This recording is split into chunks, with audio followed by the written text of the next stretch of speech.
So as you guys know, I am a big fan of small, strange vehicles. And after many, many years of searching, I have finally obtained one of my dream cars. A lot of people say, oh, when I get successful in life, I'm gonna buy myself a Lamborghini, I'm gonna buy myself a this, that, and the other thing. For me, my Lamborghini is a 94 Geotracker. When I was a kid, my family had a 94 Geotracker in red, 5-speed, just like this one. At 8 years old, I learned how to drive a manual transmission and learned how to do autocross racing in this industrial warehouse parking lot. And about a year ago, I was fortunate enough to pick up a package deal of 2 trackers for a really good price. Thank you again, James. I truly appreciate your incredible deal on this. The previous owner's name was James, really cool guy. One is a 4-wheel drive model that I use as my rock buggy, and the now black one is my daily driver, which over the past couple months I've been working on making into a smart vehicle. I've replaced my dashboard with a tablet that runs Apple CarPlay, so I can mimic what's on my phone. I can see my maps, I can see my speed, I can manage my diagnostic for my ECU. I can do all kinds of really crazy stuff. But in doing that, I have lost a fuel gauge and a temperature gauge. I live right outside of Death Valley, so it's really important to have both of those things. A drawback with the style of vehicle that I enjoy is there's almost no storage and no good place to set down your vape and a big bottle of juice. Specifically, Killer Custard from our friends over at Vapetasia. I really love engineering a lot, so I wanted to make something that would house my fuel gauge, my temp gauge, my prototype Light Designs battery killer mod, which you'll be able to get very soon, and my favorite juice. Previous owner James had done some really cool modifications to kind of update a lot of the things in the tracker. One thing that he did was he made this single DIN kind of plate to fit a head unit, so it was clear behind, so you can put lights behind it. Very cool, James, but we're gonna make something else. So what I did was measure James's hard work to make a plate, and I made that plate 4 millimeters, and then I put 2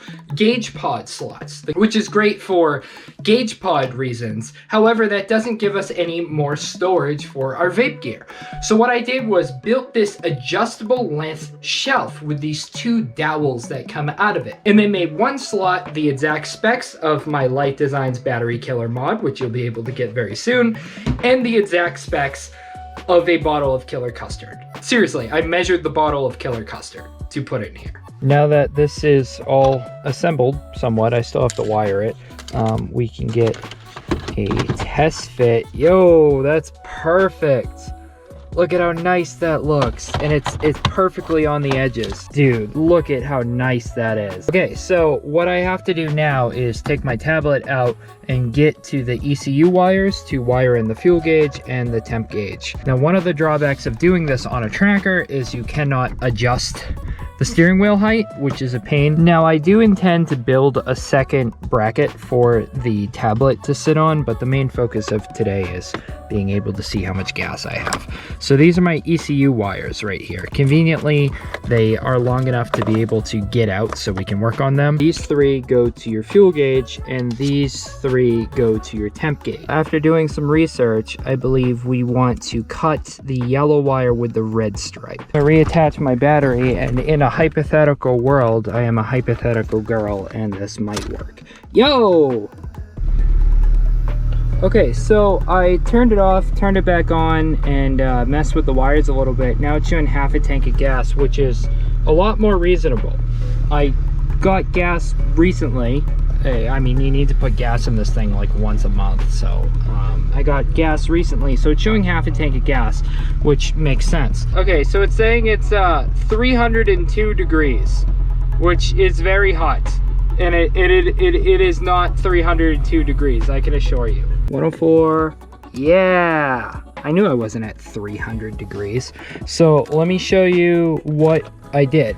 So the gauge that I got came with its own designated little probe. So I took the stock information sending temp gauge unit thing out, which looked like it needed to be replaced anyways. Put the new one in, and I disconnected the one that does the ECU. Now I might reconnect this still. I'm about to test it right now because I'm not sure what oh, I have a clutch fan. Oh, I have a clutch fan. Never mind. I was like, wait a sec. I was like, I don't know if this sends data to the ECU to like turn on E-fans or whatever, but then I remembered I'm cool and drive old vehicles and I have a clutch fan. Sick. So what I did was I just ran a wire right to the sensor directly and bypassed all the ECU stuff. So we have one just normal wire going from the sensor, and then we're grabbing 12 volts from behind the cluster, and the ground is still the ground. So now both of our gauges are working.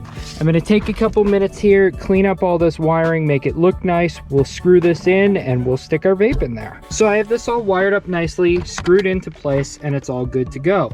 One design feature I put in CAD that I didn't really talk about is I made the post that the shelf holds on very, very long, and that's by design. I knew that I would have to account for this lip up here, but I didn't necessarily want to do the math for it. See, if I put my unicorn bottle of killer custard right there, it's too tall. But if I take my shelf and slide it out a little bit, now